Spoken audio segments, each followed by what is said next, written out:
Donc Jacques Caton va nous parler de l'historique de l'accréditation des chirurgiens en France. Merci beaucoup. Ça marche, oui. Puis merci à Jean-Michel Bernard d'être là. Si, parce que, écoute, tu as été un élément important dans le problème de l'aléa thérapeutique et je pense que ça a pas mal joué dans le problème de la prise en charge des accidents. Voilà. Donc, l'accréditation des chirurgiens, je vais essayer de vous faire un petit historique de cette accréditation des chirurgiens. Cette accréditation est née de deux crises principales. Il ne marche pas? D'abord, la première crise a été le problème de la clinique du sport à Paris en 1988 avec toute une série d'accidents sériels avec le bacille de Xénophile et qui avait contaminé énormément de patients au niveau rachidien, mais aussi après des endoscopies. Et à l'époque, la stérilisation des endoscopes était quand même pas tout à fait ce qu'elle est aujourd'hui. Ceci a entraîné une crise de confiance envers les chirurgiens pour des défauts d'information, notamment avec la famille Serretti, puisque sa femme avait été victime de ce problème d'infection.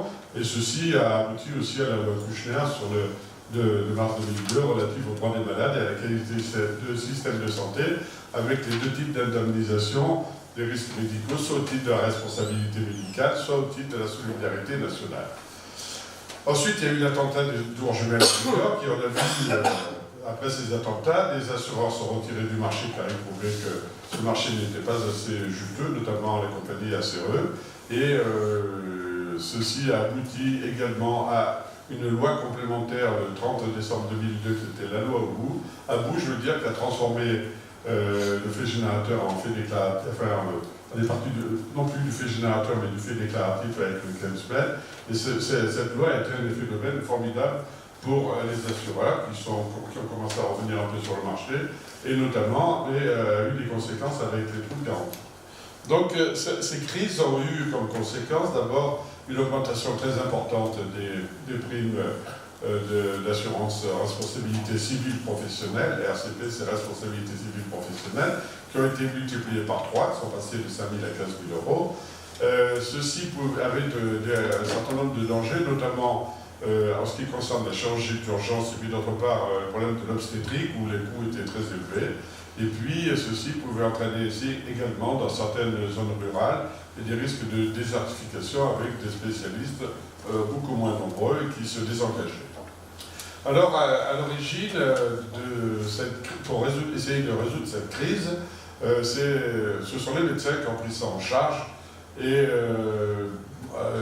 d'une part, les unions régionales des médecins libéraux et les syndicats de spécialistes. Alors, moi à l'époque, j'étais cumulard parce que j'étais président de l'URML Rhône-Alpes, j'étais président du syndicat national des chirurgiens orthopédistes et j'étais président régional et vice-président national de la CSMF. Donc, ça nous permettait quand même d'avoir une vision assez globale des choses. Et on a pu travailler avec les présidents de région, donc il y avait Rhône-Alpes, Languedoc-Roussillon, Midi-Pyrénées, Basse-Normandie. Les trois syndicats qui étaient les syndicats des chirurgiens viscéraux n'existaient pas. C'est moi qui ai créé le syndicat des chirurgiens viscéraux grâce au crédit de l'Union régionale. C'est quand même formidable que ce soit l'orthopédiste qui ait créé le syndicat des chirurgiens viscéraux, mais enfin, c'est la réalité des choses. Hein. Et puis avec les gynécologues accoucheurs, les syncopes et les anesthésistes qui, eux, étaient déjà bien organisés.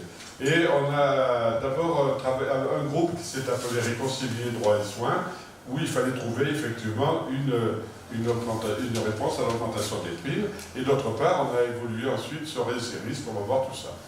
Donc, dans Réconcilier droits et soins, c'est des réunions qui ont duré pendant 3 ans. Au niveau des orthopédistes, c'est Patrice Papin qui s'est beaucoup engagé, Olivier Galland. Il y avait trois propositions des syndicats et des URML. On arrive là. D'abord, créer un fonds d'assurance des spécialités les plus à risque. Deuxièmement, dissocier pour les gynécologues, les obstétriciens, l'indemnisation de la mère et de l'enfant, parce que l'enfant, ça coûtait très cher.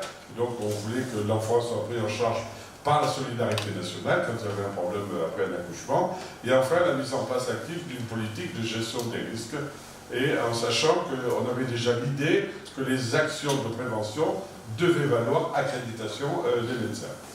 Donc, Résirisk, on a été aidé dans le développement de Résirisk en ce qui concerne la réduction des risques par différentes organisations. D'abord, une mission IGAS-IGF qui a prôné et qui a été très favorable au travail qui a été fait pour développer une politique de gestion des risques. Et d'autre part aussi, également, un rapport de l'Académie nationale de médecine, le rapport de Georges David et de Claude Sureau, qui s'appelait de la sanction à la prévention. Parce qu'il fallait sortir du problème de la sanction et plutôt aller vers le problème de la prévention. Là, vous avez, je ne vais pas m'arrêter là-dessus, mais vous avez une évolution du droit sur un certain nombre d'années concernant ce problème de la responsabilité civile. Alors, nous sommes partis aussi du fait que nous étions conscients que les chirurgiens déclareraient plus facilement leurs événements à leur père plutôt qu'à une autre organisation. Et c'est pour cette raison que nous avons conçu des associations de gestion des risques par spécialité pour les 3 spécialités à risque philosophiquement différentes. La chirurgie qui avait de nombreux, ce qu'on appelait à l'époque sinistres et qu'on appelle actuellement déclarations, mais qui étaient, les montants étaient peu élevés. Les anesthésistes étaient déjà bien organisés, de toute façon, où le malade était mort, ou alors il n'y avait pas beaucoup de séquelles. Et puis les accoucheurs, eux, par contre, avaient des accidents moins fréquents, mais qui étaient extrêmement lourds.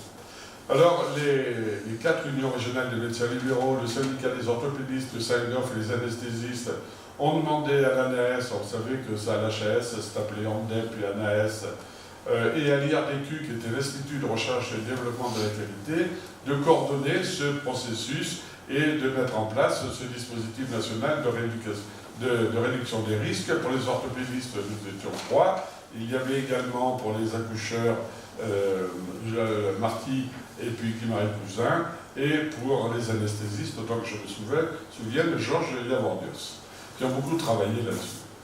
Donc, il fallait, avec Résirisque, ce qu'on souhaitait, c'était réduire les risques de dommages causés aux patients, et d'autre part, d'avoir une politique de gestion des risques par spécialité, en sachant qu'il y avait un certain nombre d'items qui pour nous étaient importants. D'une part, l'indépendance vis-à-vis des assureurs, la confidentialité, l'expertise par les sociétés savantes, c'est pour cette raison que nous avons travaillé avec les différentes sociétés savantes, le retour d'expérience dont on parlera, les référentiels, et puis ensuite la formation qui était nécessaire à tout cela.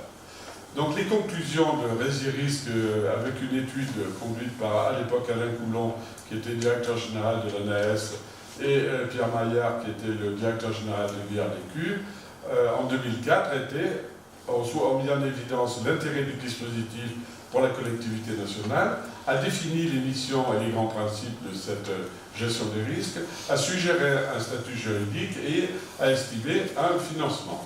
Tout ceci, il y avait un certain nombre de bases légales, et ces bases légales du dispositif ont été renforcées par différentes lois. D'abord la loi de Auguste Blasi d'août 2004 sur l'accréditation, avec un décret de juillet 2006 qui définit les modalités de l'accréditation pendant 4 ans. La décision HAS qui précise les modalités d'organisation, notamment l'organisation des organismes agréés, OAS et organismes agréés, et EPR, les événements porteurs de risque.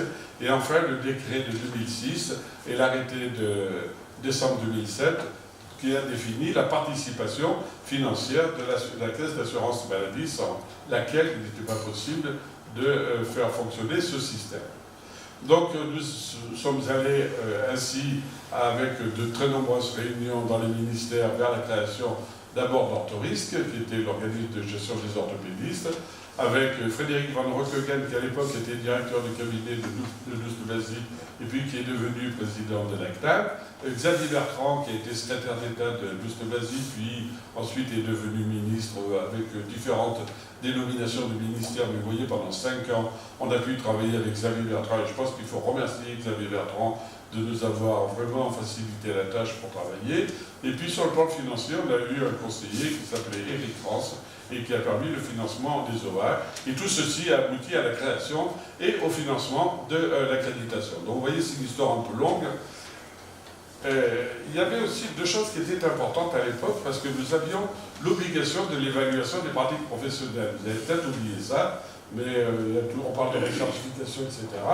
Et cette évaluation des pratiques professionnelles, nous souhaitions ne pas être soumis à une double peine, c'est-à-dire d'une part de gérer les risques et d'être soumis à l'accréditation, et d'autre part d'être obligé de satisfaire à l'évaluation des pratiques professionnelles. Donc nous souhaitions que accréditation vale évaluation des pratiques professionnelles, et puis d'autre part la transmission des événements porteurs de risques était importante, et c'est ces deux conditions qui permettaient d'avoir une aide à la souscription d'assurance que vous connaissez, puisque l'assurance maladie payait la moitié de l'assurance en RCP. Alors le syndicat des orthopédistes en 2004 crée Orthorisque et proposait ses statuts à ce qui était à l'époque, avant le CNP, la Fédération de chirurgie orthopédique en janvier 2005. Les statuts ont été déposés en 2005 par les présidents et secrétaires généraux de la SOFCOL du syndicat et du collège et ont servi de modèle en collaboration avec Générisque pour toutes les autres OA qui ont fait un copier-coller d'Orthorisque. Donc l'Orthorisque a été le premier organisme d'accréditation le 3 janvier 2007. Les prérequis, c'était, pour être accrédité, c'était se connaître soi-même et connaître son établissement. Ça peut vous sembler un peu bébête, mais la plupart des chirurgiens ne savaient pas dans la clinique dans laquelle ils travaillaient comment ça fonctionnait, ni dans les hôpitaux. D'ailleurs, c'était à peu près la même chose. Ils faisaient leur petit boulot un peu en autiste dans leur bloc opératoire, et puis se connaître aussi soi-même, c'était important.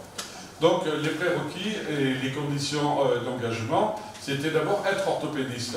Ce qui n'était pas évident parce qu'on était chirurgien général, je vous rappelle. Après on est devenu compétent, puis après on est devenu spécialiste. Donc il a fallu que tout le monde devienne spécialiste en orthopédie. Accepter de renseigner le questionnaire d'auto-évaluation et puis connaître les activités de l'établissement dans lequel on travaillait. Notamment, il fallait que cet établissement fasse au moins 2000 opérations par an et puis satisfasse à la certification B2 et puis à l'analyse câlin pour le problème des infections nosocomiales.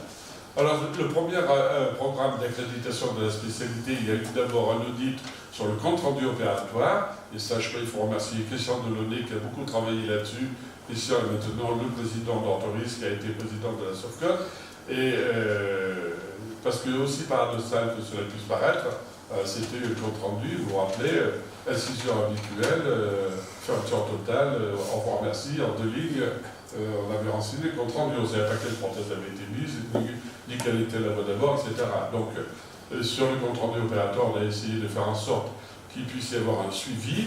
Ensuite, les déclarations de l'événement porteur de risque, on les a ciblées et centrées sur l'antibioprophylaxie, sur les erreurs de site et sur les problèmes de matériel. Et puis ensuite, connais-toi toi-même et connais ton établissement. Je vous en ai déjà parlé.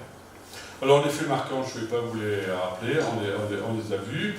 Orthorisque, donc, c'est la mise en avant de la qualité et de la sécurité des soins dans les pratiques professionnelles, avec un recueil des événements porteurs de risque, et puis une mise à disposition d'une base de retour d'expérience qu'on appelle la base REX, qui est très importante, vous verrez.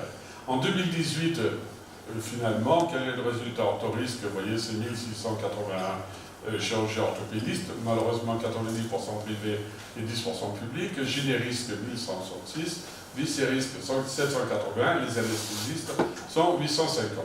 Le problème de la checklist, nous avons été les premiers à rendre obligatoire la checklist également, avec une première utilisation en orthopédie à 7 ans en 2009, et à partir du 1er janvier 2010, on a demandé à ce qu'elle soit obligatoire, pas de checklist, pas d'opération. Les résultats de l'accréditation, Eric Denfresh va en parler pour Orthorisque, et puis chaque responsable d'OA, que ce soit Vicérisque ou Générisque, va également le faire. Donc actuellement, il y a 18 organismes agréés sur les 19, il y en a un qui sont sortis. Il y a plus de 8000 médecins qui sont actifs, sur les 35 000 médecins concernés. Vous voyez, il y a 7000 médecins accrédités. Chaque année, il y a des médecins engagés. Il y en a 1000 qui sont engagés. Vous voyez, il y a 120 000 événements associés aux soins, avec 300 experts dans les différentes OA. En orthopédie, Eric va en parler, mais vous voyez le tableau des orthopédistes aujourd'hui avec près de 2000 déclarations par an, avec essentiellement des chirurgiens libéraux, mais en fait, il y a quand même, on essaye de forcer un petit peu sur les chirurgiens du public. Donc l'accréditation a été pour nous une avancée vers le professionnalisme grâce, c'est ça qui est important, c'est d'avoir obtenu des chirurgiens qu'ils adhèrent à une véritable culture de la déclaration. Et on a fait une enquête au niveau des orthopédistes et cette culture de la déclaration aujourd'hui est acceptée. Et c'est la condition sine qua non pour passer de la culture de la faute à la culture sécurité. La structuration des spécialités en CNP avec un OA par spécialité, et le 9 janvier 2019, cette année, le décret est sorti qui permet de voir la composition et le fonctionnement des différents CNP dans chaque spécialité. Je vous engage à le lire. La contractualisation avec les assureurs, nous l'avons faite, et je pense que nous avons malgré tout pas mal gagné puisque les primes ont commencé à décroître et que les déclarations commencent à se faire un peu moins nombreuses. Et malgré tout, il persiste encore certains problèmes dont Olivier Galland parlera, notamment les trous de garantie, en sachant qu'on a amélioré le système du fonctionnement avec en 2011 le fonds de garantie, avec tous les professionnels de santé qui cotisent, le décret de 2011 qui a modifié les plafonds en passant de 3 à 8 millions et de 10 à 15 millions par année d'assurance, et puis il reste ce problème du trou de garantie, de la subséquente au départ à la retraite, par le fonds de garantie. Je vous remercie infiniment.